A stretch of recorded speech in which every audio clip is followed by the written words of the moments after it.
Hello guys, welcome back with me again in this channel.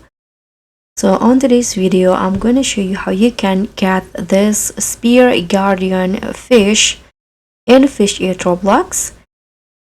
So I'm going to show you the locations of this guardian and also the road setup and bait.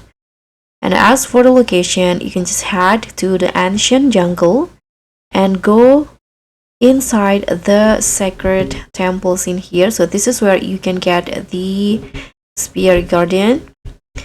And as for the road and bait setup, I'm using element road with singularity bait.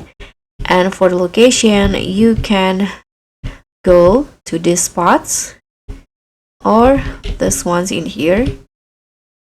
And you can also find another spot, favorite spot in the sacred temple to get this